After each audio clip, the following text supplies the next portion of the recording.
A paz do Senhor. Iniciamos hoje o último conjunto de aulas sobre a segunda vinda de Cristo. Ao longo das aulas anteriores já respondemos a muitas questões importantes. Vimos como a Bíblia distingue o primeiro e o segundo advento de Cristo. Vimos como na segunda vinda temos que distinguir duas fases: o arrebatamento da Igreja e a aparição de Cristo. Vimos também como Deus tem ainda um plano a completar no futuro para o povo de Israel. Mas não podíamos encerrar esta série de estudos sem procurarmos responder a uma outra pergunta. Podemos saber se a segunda vinda do Senhor está para breve? Se podemos, quais os sinais que indicam a proximidade do seu retorno? Os sinais da segunda vinda de Cristo. Será este tema que nos vai ocupar nesta e nas próximas aulas.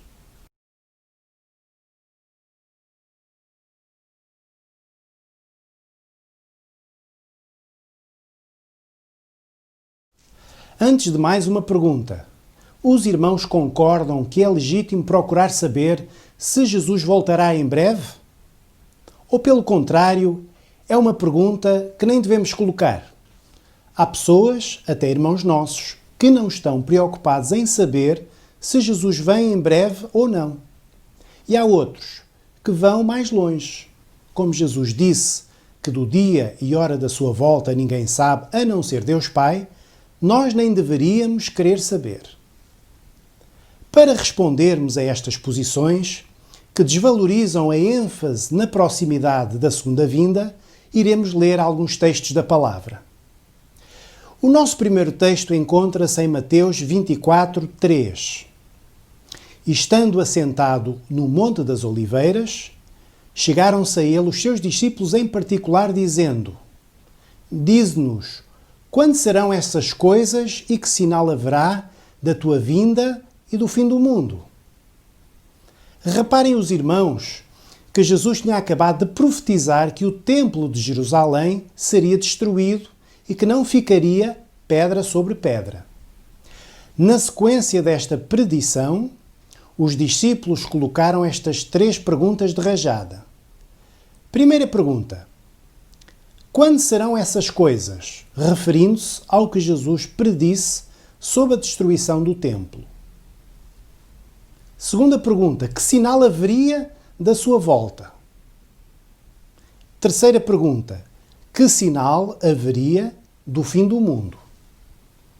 Vou confessar aos irmãos uma coisa: se eu estivesse ali com Jesus no Monte das Oliveiras, eu teria gostado muito de ouvir o que Jesus iria responder.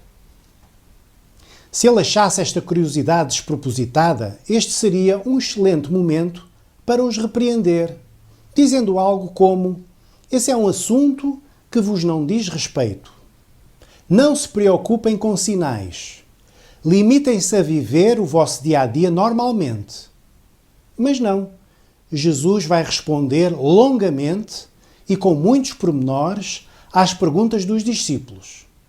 De tal maneira que este texto de Mateus 24 e 25, juntamente com os textos paralelos de Marcos 13 e Lucas 21, são os textos fundamentais para nós hoje entendermos os sinais da segunda vinda. Se Jesus não quisesse que nós conhecêssemos esses sinais, será que ele os apresentaria de forma tão detalhada? Claro que não. Mas o Senhor Jesus foi mais longe. Ele censurou asperamente os judeus por não discernirem os sinais dos tempos. Mas ele respondendo, disse-lhes: quando é chegada a tarde, dizeis: haverá bom tempo, porque o céu está rubro. E pela manhã: hoje haverá tempestade, porque o céu está de um vermelho sombrio. Hipócritas, sabeis discernir a face do céu e não conheceis os sinais dos tempos? Mateus 16, 2 e 3. Jesus censurou os judeus, seus contemporâneos, porque não sabiam discernir os sinais dos tempos. Se eles tivessem discernimento, teriam recebido o Messias.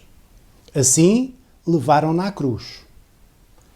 Concluindo, o Senhor deixou-nos na sua palavra muitos sinais que indicam que a sua vinda está próxima. Não os discernir seria uma falha grave da Igreja, que o Senhor, sem dúvida, não teria por inocente. Temos, por isso, de conhecer estes sinais que nos levarão a uma conclusão. A volta do Senhor está muito próxima. E sabe mais uma coisa? Discernir os sinais não é simplesmente uma questão de informação, muito menos de satisfazer uma curiosidade. Quem não discerne os sinais dos tempos vai ser enganado. Vai ser engolido pela confusão espiritual que reina nos dias que antecedem a volta do Senhor.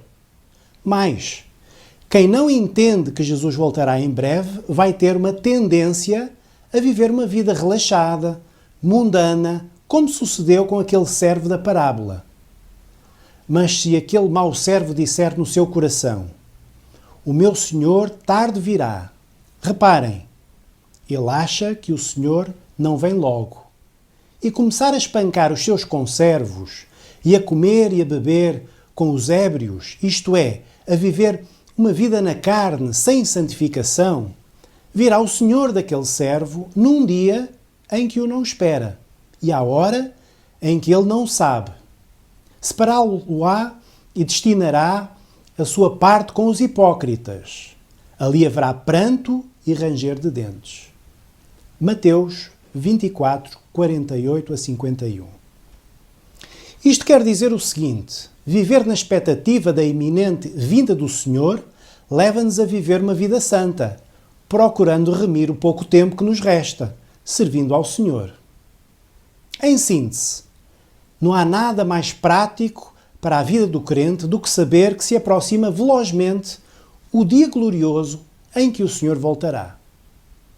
Que o Senhor dê este entendimento a cada um de nós.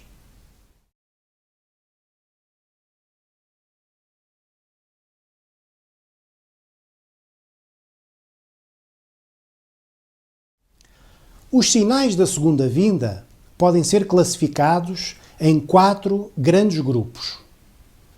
Primeiro, sinais relativos a Israel. Segundo, sinais relativos à Igreja. Terceiro, sinais relativos às nações. Quarto, sinais relativos à natureza ou ecologia. Como são muitos e o nosso tempo é reduzido, iremos explorar apenas aqueles que nos parecem mais importantes. Começaremos por abordar um conjunto de sinais que dizem respeito a Israel.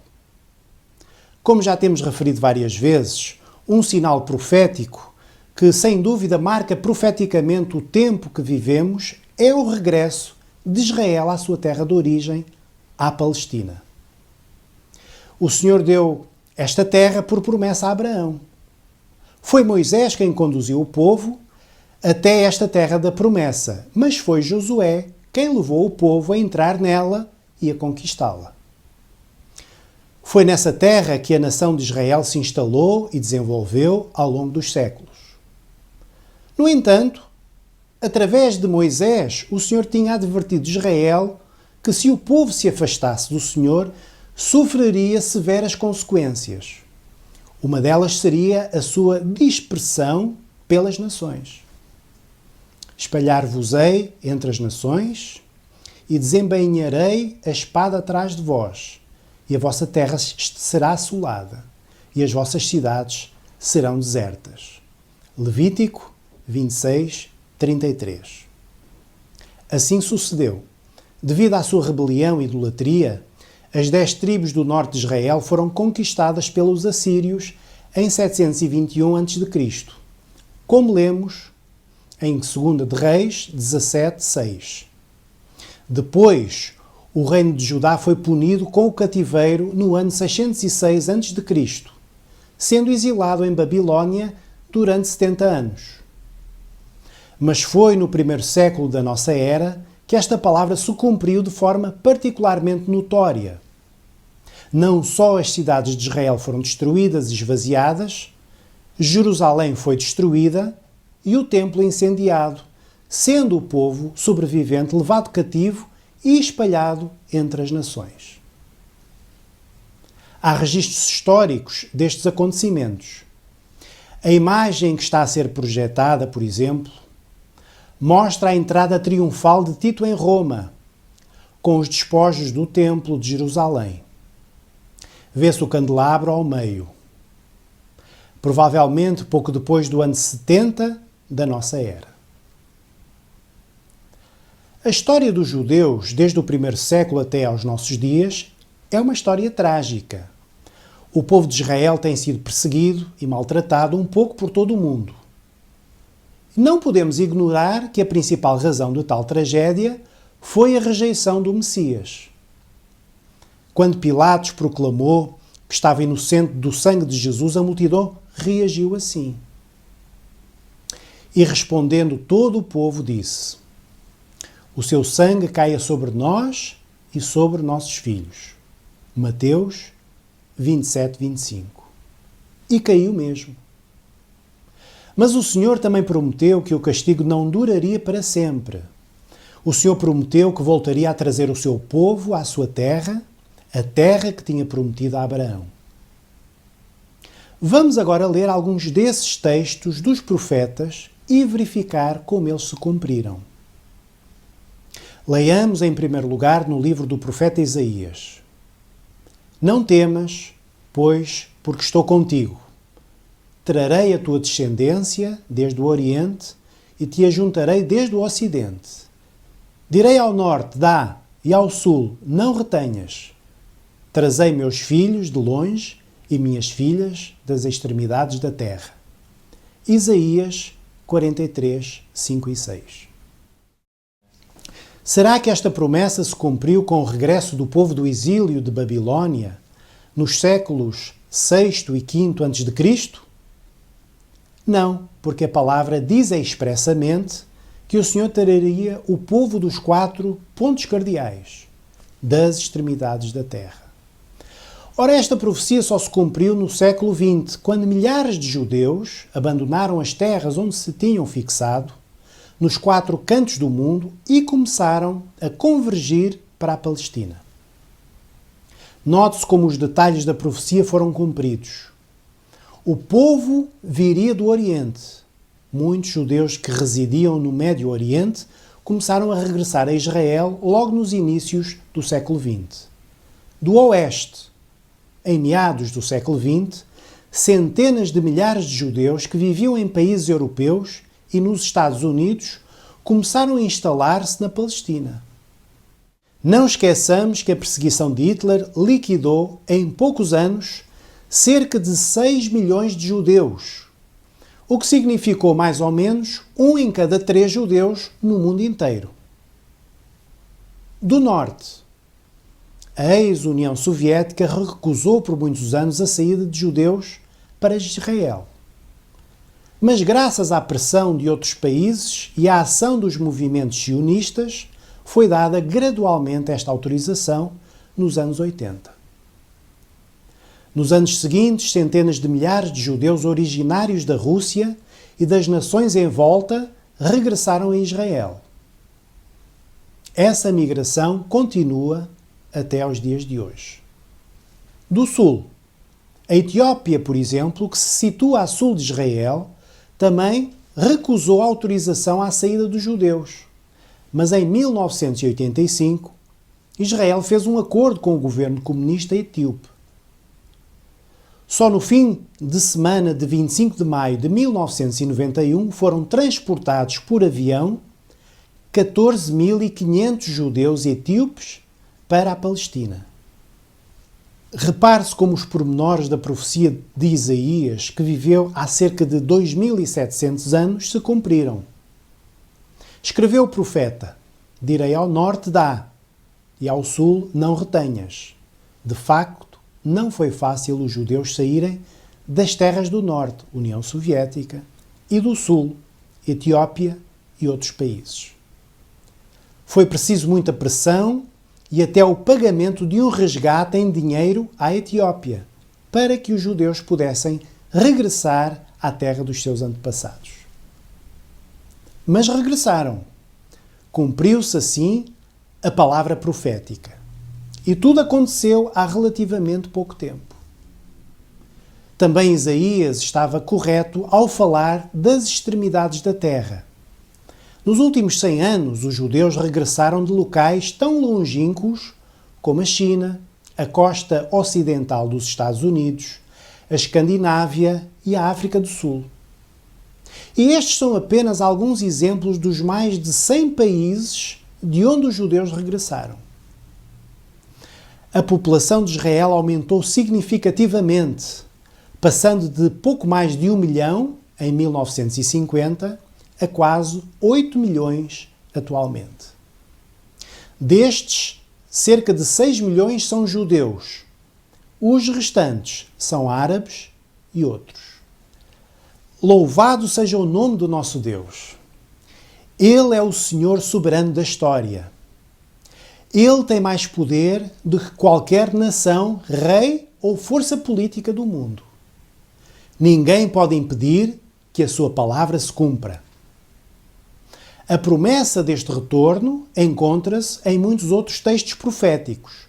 Por exemplo, escreve Jeremias: Eis que os trarei da terra do norte, e os congregarei das extremidades da terra, entre os quais haverá cegos e aleijados, grávidas e as de parto juntamente. Em grande congregação voltarão para aqui. Jeremias 31:8. Outra profecia extraordinária encontra-se no livro do profeta Oseias. Porque os filhos de Israel ficarão por muitos dias sem rei e sem príncipe, e sem sacrifício, e sem estátua, e sem éfode ou terafim.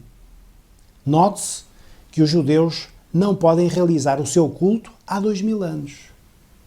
Depois tornarão os filhos de Israel e buscarão ao Senhor, seu Deus, e a Davi, seu rei, e temerão ao Senhor e à sua bondade no fim dos dias.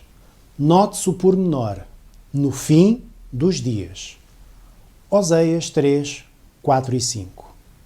E ainda em Isaías lemos palavras muito claras. E há de ser que naquele dia o Senhor tornará a pôr a sua mão para adquirir outra vez o remanescente do seu povo, que for deixado, da Assíria e do Egito, e de Patros, e da Etiópia, e de Elã, e de Sinar, e de Amate, e das ilhas do mar. E levantará um estandarte entre as nações, e ajuntará os desterrados de Israel, e os dispersos de Judá congregará desde os 4 confins da terra. Isaías 11, 11 e 12. Concluindo, o retorno dos judeus à sua terra, que já aconteceu e continua a acontecer nos nossos dias, é um dos mais extraordinários sinais de que a volta de Cristo se aproxima. Era absolutamente necessário que o povo de Israel voltasse à sua terra para que muitas outras profecias se cumpram. Nós somos a geração que está a presenciar tudo isto acontecer com os nossos próprios olhos. Jesus vai voltar brevemente.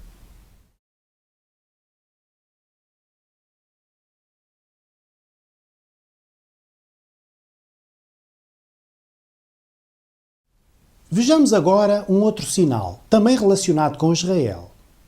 Trata-se do renascimento de Israel como um Estado moderno.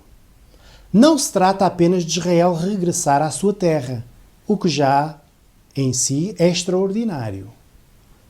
Para além destas profecias relativas ao regresso do povo judeu à sua terra, há uma notável profecia de Isaías relativa a Israel que também já se cumpriu. Quem jamais ouviu tal coisa? Quem viu coisas semelhantes? Poder-se-ia fazer nascer uma terra num só dia? Nasceria uma nação de uma só vez? Mas Sião esteve de parto e já deu à luz seus filhos. Isaías 66, 8. Uma outra tradução traduz: pode uma nação nascer num só dia? Ou pode-se dar à luz um povo num instante? Isaías 66:8. Pode uma nação nascer num só dia? A história ensina-nos que não. São precisos anos e anos, com processos lentos e complexos. Mas a moderna nação de Israel nasceu num dia apenas. Lembremos que durante a Segunda Guerra Mundial ocorreu na Alemanha nazi um verdadeiro genocídio do povo judeu. Todos temos em mente as atrocidades que foram praticadas nos campos de concentração, onde pereceram cerca de 6 milhões de judeus. A brutalidade e a desumanidade desta perseguição abalou fortemente a consciência dos povos a nível mundial, levando ao estabelecimento de um consenso em torno de permitir que Israel voltasse a constituir-se como nação e voltasse à sua pátria. Em novembro de 1947, reuniu-se a Assembleia Geral das Nações Unidas. É interessante notar que quem presidia a Assembleia era um advogado brasileiro, Osvaldo Aranha, que tinha sido designado como chefe da delegação brasileira da recém-criada ONU. Para terem o seu Estado, os judeus precisavam de alcançar pelo menos 2/3 dos votos. Osvaldo Aranha ajudou muito à obtenção desta maioria. Os judeus ficaram-lhe sempre muito gratos. Há mesmo uma rua em Tel Aviv com o seu nome. Vamos recordar estas duas datas visionando 2 curtos vídeos. Embora de fraca qualidade, bastam para dar uma ideia do que se passou nestas 2 datas. O primeiro vídeo documenta a decisão da ONU em favor da criação de um Estado israelita. O segundo documenta o dia da proclamação do Estado de Israel.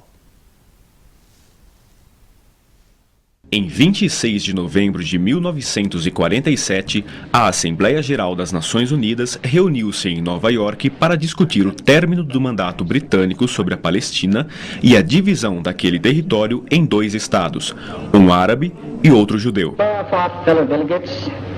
Durante um debate longo e dramático, a maioria dos oradores se opôs a essa solução. O lado judeu precisaria garantir 2/3 dos votos para a aprovação da partilha, e para isso utilizou-se de todas as estratégias possíveis para formar as alianças necessárias. Which other delegations contest and which is at the essence of the whole problem, of the whole Palestinian problem. Ce projet restera le plus grand scandale politique de tous les siècles. Quando a Assembleia voltou a se reunir 2 dias depois, o plano de divisão da Palestina ainda parecia não ter o apoio suficiente para ser aprovado. As manobras políticas dos árabes e dos judeus continuaram até o último minuto antes da votação. Afghanistan, no. Argentina, abstention.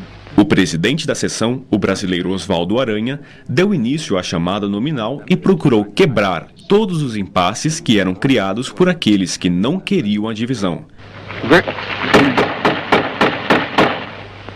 I call on the public, and I hope that you will not have any interference on the voting on the debate. Diante de um resultado empatado, o estadista, comprometido com as ideias democráticas e liberais, votou a favor e, finalmente, a resolução fora aprovada. The resolution of the Dutch Committee for Palestine was adopted by 33 votes, 13 against, 10 abstentions. O Estado de Israel seria criado.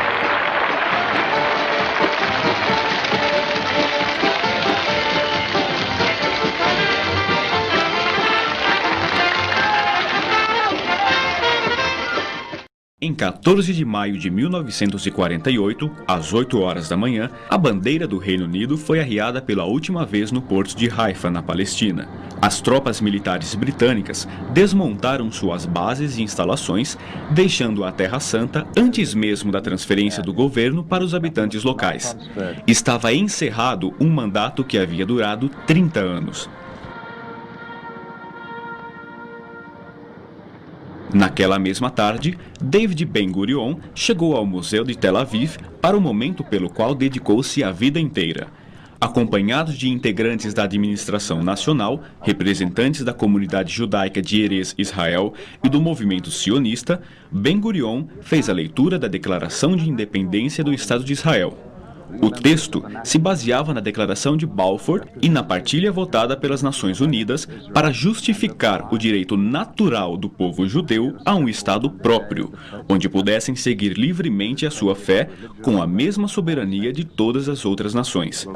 Ao término da cerimônia, que pôde ser acompanhada pelo rádio, a população hebraica saiu às ruas em comemoração. Mas a contrapartida não demoraria a se manifestar.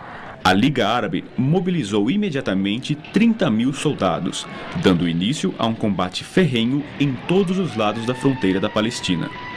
O Conselho de Segurança das Nações Unidas interveio com um acordo de cessar-fogo válido por um mês. Mas a partir de então, não haveria mais dúvidas. Apenas armas falariam por árabes e judeus. Foi assim que no dia 29 de novembro de 1947, por uma maioria de 2/3, alcançada com muito custo, foi decidido criar na Palestina um Estado judeu e um Estado árabe. Aos judeus foi atribuído um pequeno território, 75% do qual era constituído por deserto e pântanos. Jerusalém não fazia parte deste território. Passados alguns meses, no dia 14 de maio de 1948, foi proclamado o novo Estado de Israel. Apesar de ser um território muito pequeno e com poucas condições, para os judeus parecia um sonho. Vemos nestas imagens o principal jornal de então da Palestina a anunciar: nasceu o Estado de Israel. Ben-Gurion, o primeiro-ministro, lê a declaração de formação do Estado. Por cima vê-se o retrato de Teodoro Herzl, o principal fundador do movimento sionista moderno. O povo festeja nas ruas. Tal como Jesus tinha profetizado, a figueira voltava a brotar. Aprendei, pois, esta parábola da figueira. Quando já os seus ramos se tornam tenros e brotam folhas, sabeis que está próximo o verão. Mateus 24:32. Num dia apenas, renasceu a velha nação de Israel, transformando-se no moderno Estado que todos hoje conhecemos. Este é um extraordinário sinal profético para o mundo e, muito especialmente, a Igreja, que marca um novo tempo profético. Jesus disse: em verdade vos digo que não passará esta geração sem que todas estas coisas aconteçam. Mateus 24:34. Que geração é esta? É a geração que vê a figueira voltar a produzir frutos, como poeticamente a exprime o livro de Cantares. A figueira começa a dar os seus primeiros figos. As vides estão em flor e exalam o seu aroma. Levanta-te, amada minha, formosa minha, e vem. Cânticos 2:13. A figueira simboliza Israel, que já começa a dar os seus frutos entre as nações da terra. A vide é o símbolo da Igreja. Também ela está em flor. As flores representam os dons espirituais no meio da Igreja que exalam o seu suave aroma do Espírito de Cristo. Neste contexto profético, que é o que vivemos hoje, a palavra do noivo é esta: levanta-te, amada minha, formosa minha, e vem. É o tempo da Igreja se levantar, isto é, não se deixar acomodar, nem se deixar vencer pelas lutas desta vida, e atender ao convite final do noivo: vem.